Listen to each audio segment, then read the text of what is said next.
queridos irmãos, estamos aqui para mais uma pausa para a reflexão.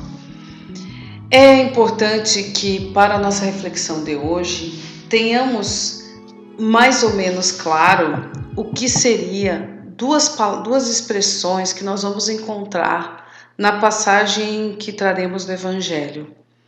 A primeira palavra seria jugo. O que é um jugo?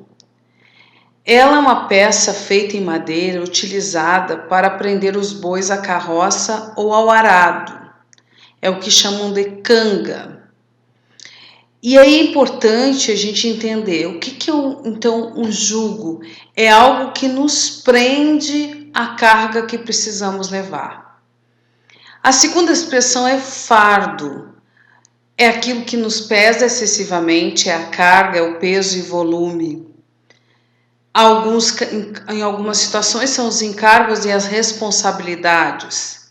Aí a gente diz assim, o fardo da idade, por exemplo. Por que essas duas expressões? Porque nós vamos nos reportar a um trecho do Evangelho que está registrado por Mateus no seu capítulo 11. E diz o seguinte: naquele tempo, respondendo Jesus, disse: graças te dou, ó Pai, Senhor do céu e da terra, que ocultastes estas coisas aos sábios e instruídos e a revelaste aos pequeninos. Sim, ó Pai, porque assim te aprouve. Vinde a mim, todos os que estáis cansados e oprimidos, e eu vos aliviarei. Tomai sobre vós o meu jugo, e aprendei de mim, que sou manso e humilde de coração, e encontrareis descanso para a vossa alma, porque o meu jugo é suave e o meu fardo é leve. Na verdade, se fôssemos trazer todo esse trecho, nós teríamos muito assunto. Mas me atenho hoje a falarmos sobre o jugo suave e o fardo que é leve. Lembram que há pouco eu falei que o jugo é aquilo que nos prende. De certa forma, é aquilo que nos prende à carga. E Jesus vai dizer que o jugo dele, que isso que nos prende à carga com ele é mais leve, é mais suave. E que o peso, o fardo, seria mais leve. Jugo suave e fardo mais leve. É importante pensarmos sobre as vivências que temos em derredor. Quando Cristo fala do seu jugo, ele está expressando, está nos lembrando que pode existir, que com certeza existem outros jugos. Que nós temos os jugos das paixões inferiores. Também podemos perceber que se estamos dentro de um contexto de vivência e outros jugos podem nos prender à vida, qual é o jugo que Jesus nos traz? E aí nós podemos entender que é justamente estarmos alinhados ou jungidos à sua doutrina, ao entendimento daquilo que ele nos ensina. E, portanto, o conhecimento daquilo que ele nos ensina, de certa forma, que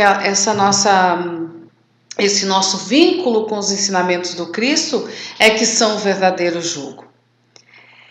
Ora, quando ele nos apresenta a doutrina espírita e traz com ela as revelações a respeito de nossas vidas, de que nós temos vivências anteriores, de que nós temos outras experiências, e a doutrina como o cristianismo redivivo nos traz essa presença fundamental de que o entendimento e a compreensão das lições de Jesus fazem com que nós possamos compreender melhor não só nossas vidas, mas as leis maiores de Deus, e com isso fazer com que nós possamos compreender e também, além de compreender, aceitar e saber como agir melhor. Ora, muitas vezes, preferindo manter-se à margem da vida indolente e subjugada por oscilações dos sentimentos egoístas que alimentam a existência, presa às manifestações do egocentrismo, muitas vezes ignoramos o valor do sacrifício em benefício do próximo, incapaz de encontrarmos maneiras de renunciarmos às atrações impostas por posições e cargos na vida e na sociedade. É necessário ficarmos atentos ao sentido real das palavras de Jesus, evitando-se equívocos. Ora, não existe na transcrição do texto um estímulo à falta de compromisso dentro desta compromisso com a moral do Cristo, porque ele anuncia: aprendei de mim que sou manso e humilde de coração. Nem a ociosidade quando afirma: encontrareis descanso para a vossa alma, ou ainda desprezo pelo esforço, pelo trabalho, quando alega que seu jugo é suave e o fardo é leve. Recordemos que o processo de renovação no bem exige dedicação e persistência, obtido em geral à custa de suor e de lágrimas. E é muito importante entendermos. Esse trecho é tão rico que só a questão do jugo suave e o fardo leve, nós já temos muito assunto.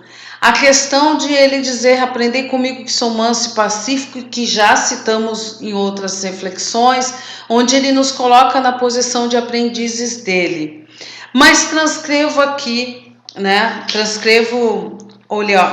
reproduzo aqui um texto da obra Pão Nosso, que é da psicografia de Chico, do texto de Emmanuel psicografado por Chico. Vinde a mim, clamou o mestre, tomai sobre vós o meu jugo e aprendei comigo que sou manso e humilde de coração. Seu apelo amoroso vibra no mundo através de todos os séculos do cristianismo. Compacta é a turba de desesperados e oprimidos da terra, não obstante o amorável convite. E a gente sabe o quanto cada vez mais esse número de desesperados e oprimidos se amplia.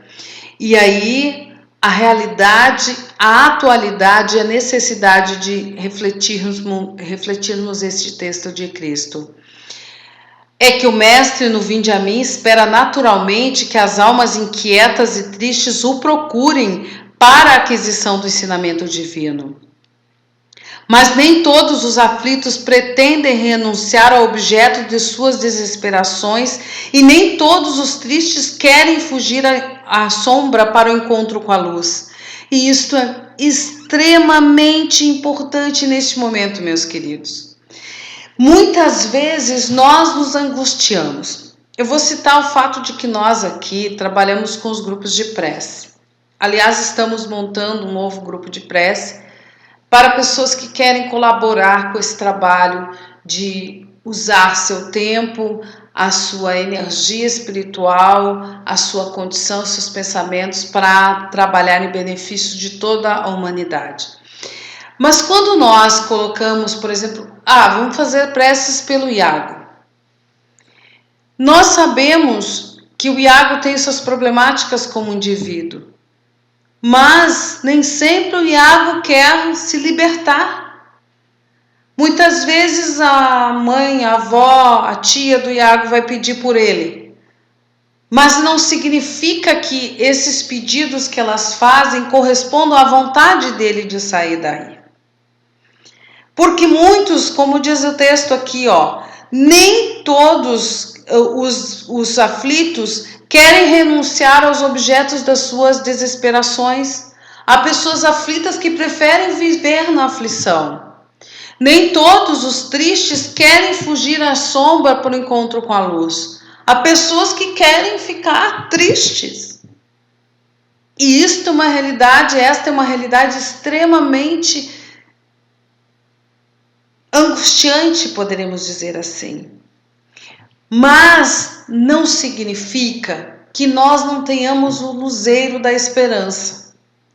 E é por isso que estimulo sempre as pessoas. Quando querem desejar o bem, continuem desejando. Quando vemos irmãos aflitos que querem continuar aflitos, continuemos observando, mas continuemos, sobretudo, temos a esperança de que ele saia da aflição. Porque talvez essa força que destinemos a eles, essa vontade, esse olhar externo, permita que nós possamos dar energia suficiente para que eles despertem desse letargo e possam finalmente compreender a vida e compreender que a sua tarefa é uma tarefa de progresso. A maioria dos desalentados, continua Emmanuel, chega a tentar a satisfação de caprichos criminosos com a proteção de Jesus, emitindo rogativas estranhas a pessoas que às vezes têm a capacidade de pedir ao Cristo que amparem e ancorem seus próprios crimes. Entretanto, quando os sofredores se dirigirem sinceramente ao Cristo, hão de ouvi-lo no silêncio do santuário interior, concitando-lhe o espírito a desprezar as disputas reprováveis do campo inferior. Onde estão os aflitos da terra que pretendem trocar o cativeiro das próprias paixões pelo jugo suave de Jesus Cristo? Para esses foram pronunciadas as santas palavras: vinde a mim, reservando-lhes o Evangelho e poderosa luz para a renovação indispensável. Queridos irmãos, o Mestre Jesus nos convida para irmos até Ele. E todos aqueles dentre nós que desejam realmente que o seu jugo seja vinculado à lei de amor que Jesus nos propõe, nessa proposta enriquecedora do bem que se expande de nós, em torno de nós, por nós e pelos outros, é a proposta que podemos aceitar, e esse é o jugo que Jesus nos apresenta, tornando qualquer fardo que trouxemos à terra mais leve e nossa caminhada mais segura. Esse é o convite desta noite, queridos irmãos. Sigamos ao Cristo. E a proposta do Cristo, ela é extremamente simples. Amar, realizar o bem, sair desse letargo que nós vivemos, sermos plenos no despertar para a vida. Este é o convite que eu acredito que todos nós podemos aceitar. A cada dia estaremos mais perto desse objetivo maior, suavizando o nosso caminho, luarizando os nossos passos, iluminando as nossas ideias e nossas ações. Paz e luz, queridos irmãos, uma boa noite a todos.